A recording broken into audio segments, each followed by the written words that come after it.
एक पुराने बंगले में दो जुड़वा बहनें मीरा और टीना अपने कमरे में बैठी थीं। उस बंगले के बारे में कहा जाता था कि वहां कुछ अजीब घटनाएं होती रहती हैं, लेकिन बहनों ने कभी इस बात को गंभीरता से नहीं लिया। ये बारिश थम ही नहीं रही। मीरा ने घड़ी की ओर देखते हुए कहा, कुछ अच्छा महसूस नहीं हो रहा। टीना ने धीरे से कहा। उसकी आवाज में हल्की सी घबराहट थी। अचानक कमरे की लाइटें टिमटिमाने लगी और फिर पूरी तरह बंद हो गई। बाहर से बस बिजली की गड़गड़ाहट और बारिश की आवाज आ रही थी। टीना, मोमबत्ती जला दो, मीरा ने कहा। टीना ने जैसे ही मोमबत्ती जलाई, कमरे की दीवार पर उनकी परछाइयां झलकने लगीं, मगर परछाइयां दो नहीं बल्कि तीन थी। मीरा, ये तीसरी परछाई किसकी है?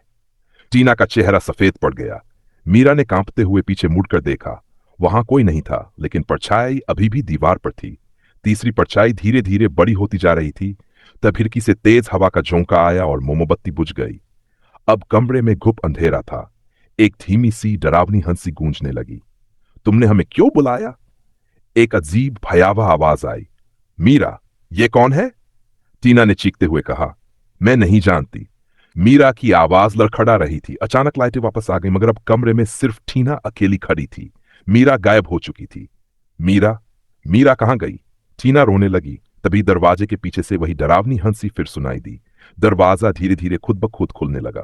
टीना ने कांपते हाथों से दरवाजे की ओर देखा। दरवाजा पूरी तरह खुल चुका था, लेकिन उसके पीछे अंधेरा था। वह सांस रोके खड़ी रही। उसकी आंखों में डर साफ झलक रहा था। अचानक अंधेरे से एक धीमी परछाई बाहर निकली। वो परछाई मीरा की थी, लेकिन उसके चेहरे पर एक अजीब सी मुस्कान थी। उसकी आंखें ठंडी और खाली लग रही थीं। मीरा, टीना ने राहत की सांस ली। तुम कहां चली गई थी? मैं बहुत डर गई थी। लेकिन मीरा ने कोई जवाब नहीं दिया। उसने धीरे धीरे टीना की ओर हाथ बढ़ाया। टीना को मीरा के स्पर्श में कुछ ठंडा और अजनबी सा लगा। तुम ठीक तो हो ना? टीना ने घबराकर पूछा। मैं अब पहले जैसी नहीं रही। मीरा की आवाज में एक अजीब गूंज थी। अचानक उसकी मुस्कान डरावनी हंसी में बदल गई। उसकी आंखें काली हो गई और उसकी त्वचा नीली पड़ने लगी। टीना के रोंगटे खड़े हो गए। उसने पीछे हटने की कोशिश की, लेकिन मीरा का हाथ उसके कंधे पर जम चुका था। तुमने हमें यहां बुलाया। अब यहां से वापस जाने का कोई रास्ता नहीं है। मीरा की आवाज अब दोहरी हो गई थी, मानो उसमें दो अलग अलग लोग बोल रहे हों। टीना चीखना चाहती थी, लेकिन उसकी आवाज जैसे गले में अटक गई। तभी कमरे की दीवारों पर दरारें पड़ने लगीं और उन दरारों से काले साए बाहर निकलने लगे। अब तुम भी हमारे साथ हमेशा के लिए यही रहोगी। अचानक कमरे की लाइट फिर से बुझ गई। सुबह के समय बंगले के मालिक ने दरवाजा खोला। कमरे में सन्नाटा था। वहां सिर्फ दो टूटी हुई कुर्सियां और फर्श पर दो परछाइयां थीं, लेकिन कोई इंसान नहीं था। उस दिन के बाद से बंगले में रात को दो जुड़वा बहनों की हंसी और चीखें आज भी सुनाई देती हैं। कुछ हफ्तों बाद बंगले के पास रहने वाले लोग भी उस जगह से दूर जाने लगे थे। वे कहते थे कि रात को बंगले से अजीब सी आवाजें आती थीं, जैसे किसी की चीखें और हंसी गूंज रही हो। कई लोग दावा करते थे कि उन्होंने दो जुड़वा लड़कियों की परछाइयां देखी, जो रात के अंधेरे में घूमती रहती थी। बंगले का मालिक, जो इस सब से पूरी तरह अनजान था, अब और अधिक चिंतित हो गया। वह उस घर को बेचने की सोच रहा था, लेकिन कोई भी उसे खरीदने को तैयार नहीं था। सबको डर था कि उस जगह में कुछ गलत है। एक दिन एक साहसी पत्रकार रघु उस बंगले के बारे में खबरें सुनकर आया। उसे यह पता था कि कई लोग वहां से गायब हो गए थे, लेकिन वह खुद इसे जांचने की इच्छा से वहां गया। उसने सोचा था कि शायद कोई व्याख्या मिल सके, कुछ साक्ष्य मिल सके, जिससे इस रहस्य का हल निकल सके। वह बंगले में घुसा और जैसे ही अंदर पहुंचा, उसे ठंडी हवाओं का झोंका महसूस हुआ। घर के भीतर अजीब सी खामोशी थी, लेकिन उसकी छाया दीवारों पर उभर रही थी। उसने कमरे के अंदर जाकर जांच शुरू की। जब वह पुराने तहखाने तक पहुंचा, तो वहां की हवा गहरी और ठंडी महसूस हो रही थी। अचानक उसने खामोशी में एक हंसी सुनी। वह कांपते हुए आवाज की ओर बढ़ा। कौन है? उसने डरते हुए पूछा। तुम वही हो जिसने हमें बुलाया था, एक गहरी गूंजती हुई आवाज सुनाई दी। तभी उसकी आंखों के सामने एक काला साया उभरा। यह मीरा और टीना का साया था, लेकिन उनके चेहरों पर वही भयानक मुस्कान और खाली आंखें थीं। अब तुम भी हमारे साथ रहोगे। साया धीरे धीरे रघु की ओर बढ़ने लगा। रघु ने डर के मारे वहां से भागने की कोशिश की, लेकिन उसे ऐसा महसूस हुआ जैसे वह किसी अदृश्य ताकत से गिर गया हो। उसे कोई रास्ता नहीं दिखाई दे रहा था, बस वही साए चारों ओर घेर रहे थे। अंत में रघु की आवाज पूरी तरह गुम हो गई। कुछ दिन बाद उसके शरीर का कोई निशान नहीं मिला और उस बंगले के बारे में लोगों ने फिर से खामोशी साध ली। अफवाहें अब भी जिंदा थीं कि जो भी उस बंगले में रात बिताता है वह कभी वापस नहीं आता। कुछ लोग कहते हैं कि टीना और मीरा की आत्माएं अब भी उस बंगले में हैं, जो उन लोगों को अपनी जाल में फंसाने के लिए किसी भी समय आ सकती हैं। क्या वह घर कभी किसी के लिए सुरक्षित होगा? ये सवाल अब भी अनुत्तरित है। कुछ महीनों बाद बंगले को अब भूत बंगला के नाम से जाना जाने लगा। लोग उस रास्ते से भी गुजरने से डरते थे, लेकिन कुछ लोग जो रहस्यों को सुलझाने के शौकीन थे, उस जगह के बारे में और भी ज्यादा जानने की कोशिश करने लगे। उनमें से एक था विक्रम, जो एक पैरानॉर्मल इन्वेस्टिगेटर था। विक्रम ने सुना था कि बंगले में कुछ अजीब घटनाएं घट चुकी हैं और वह तय कर चुका था कि वह उन घटनाओं का पर्दाफाश करेगा। वह पूरी तैयारी के साथ रात के समय बंगले में दाखिल हुआ। उसके पास कैमरा, रिकॉर्डर और अन्य सभी उपकरण थे, जिनसे वह किसी भी तरह के अलौकिक संकेतों को रिकॉर्ड कर सके। जैसे ही वह बंगले के अंदर आया, उसे वही डरावनी खामोशी और ठंडी हवा महसूस हुई। कमरे में हर तरफ धुआं और गहरे साए फैले हुए थे। विक्रम ने अपनी रिकॉर्डिंग चालू की और कमरे का निरीक्षण करने लगा। उसे दीवारों पर कुछ पुराने चित्र मिले, जिनमें दो जुड़वा लड़कियां नजर आ रही थीं। उनके चेहरे पर वही डरावनी मुस्कान थी और उनकी आंखें पूरी तरह काली हो गई थीं। विक्रम ने उन चित्रों को ध्यान से देखा और सोचा, क्या ये वही लड़कियां हैं जिनके बारे में अफवाहें फैली हुई हैं? जैसे ही विक्रम तहखाने की ओर बढ़ा, वह अचानक रुक गया। उसके सामने वही काली परछाई दिखाई दी, जो अब धीरे धीरे एक रूप में बदल रही थी। विक्रम ने अपने कैमरे से उस परछाई को पकड़ने की कोशिश की, लेकिन कैमरा कुछ सेकंड्स के लिए बुरी तरह से हिलने लगा और फिर बंद हो गया। तुमने हमारी सच्चाई जानने की कोशिश की है? एक ठंडी और गहरी आवाज आई। विक्रम घबराया, लेकिन उसने खुद को संभालते हुए कहा, मैं तुम्हारी मदद करना चाहता हूं। अगर तुम कुछ कहना चाहती हो तो बताओ। आवाज में अब गुस्सा था। तुम नहीं समझते, हम यहां बंधे हुए हैं। यह हमारा घर है और कोई भी हमें यहां से नहीं निकाल सकता।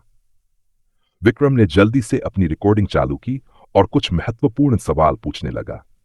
लेकिन जैसे ही उसने पूछताछ करना शुरू किया, अचानक कमरे में बत्ती बुझ गई और कमरे में फिर से वही डरावनी हंसी गूंजने लगी। तुम भी हमारे साथ रहोगे? वह आवाज धीरे धीरे और तेज होती चली गई। विक्रम ने अपनी जान बचाने के लिए हर संभव कोशिश की, लेकिन फिर अचानक से एक शक्तिशाली बल ने उसे खींच लिया। उसकी आंखों के सामने अंधेरा छा गया।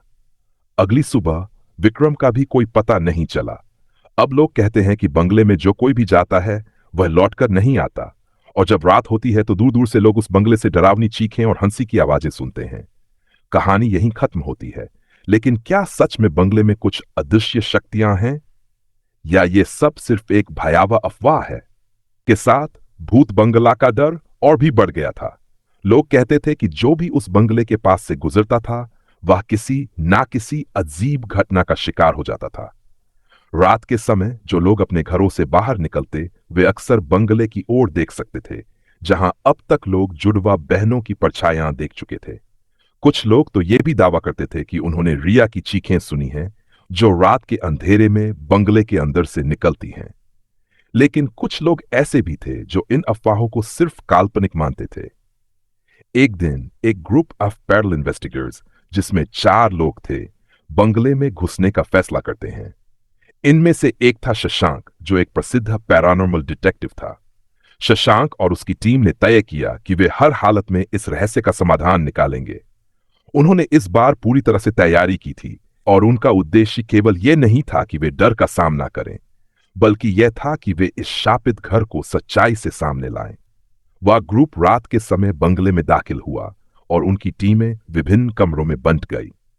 शशांक और उसकी टीम ने कैमरे और स्पिरिट बॉक्स का इस्तेमाल किया, जिससे वे किसी अलौकिक आवाज को रिकॉर्ड कर सकें। अचानक उनके उपकरण बिना किसी कारण के बेकाबू होने लगे। कैमरे की लाइटें बार बार फड़फड़ाने लगीं और रिकॉर्डिंग डिवाइस पर अजीब आवाजें आने लगीं। अचानक शशांक के कानों में वही डरावनी हंसी गूंजने लगी और उसकी त्वचा पर ठंडक दौड़ने लगी। उन्होंने अपनी टीम से कहा, कुछ गलत हो रहा है, हमें तुरंत बाहर जाना होगा। लेकिन तभी अचानक सभी दरवाजे और खिड़कियां अपने आप बंद हो गए और एक तीव्र शोर शुरू हो गया। कमरे की दीवारों से दरारें और भूतिया छायाएं उभरने लगीं। शशांक और उसकी टीम के चेहरे पर घबराहट साफ दिखाई दे रही थी। टीम के एक सदस्य साक्षी ने रोते हुए कहा, यह वही जगह है जहां मीरा और टीना ने अपनी जिंदगी खो दी थी। यह जगह हमें कभी छोड़ने नहीं देगी। अचानक शशांक ने देखा कि वही जुड़वा बहनें मीरा और टीना उनके सामने खड़ी थीं। उनकी आंखें काली और चेहरों पर डरावनी मुस्कान थी। उनके पास कोई स्पष्ट रूप नहीं था, जैसे वे सिर्फ हाथों से हवा को खींचने वाली परछाया हों। तुम्हें हमारी मदद की जरूरत नहीं है, मीरा ने कहा। हमसे भिड़ने का कोई फायदा नहीं। अब तुम भी हमारे साथ रहोगे। टीना ने गहरी आवाज में कहा, तुम्हारी आत्माएं अब हमारे साथ होंगी और इस घर में हमेशा बंधी रहेंगी। शशांक और उसकी टीम बुरी तरह घबराए, लेकिन उन्होंने अपनी हिम्मत जुटाई और भागने की कोशिश की। फिर भी जैसे ही उन्होंने बाहर जाने के लिए कदम बढ़ाए, उन्हें महसूस हुआ कि उनका रास्ता एक अजीब तरीके से बंद हो चुका था। कमरे में चारों ओर एक सर्द हवा घूम रही थी और उनके कदम जैसे रेत में धंसे हुए थे। वे सभी एक एक करके कंबल की तरह एक दूसरे से जुड़े हुए थे, लेकिन फिर भी अंधेरे में छुपे हुए साए उन्हें घेर रहे थे।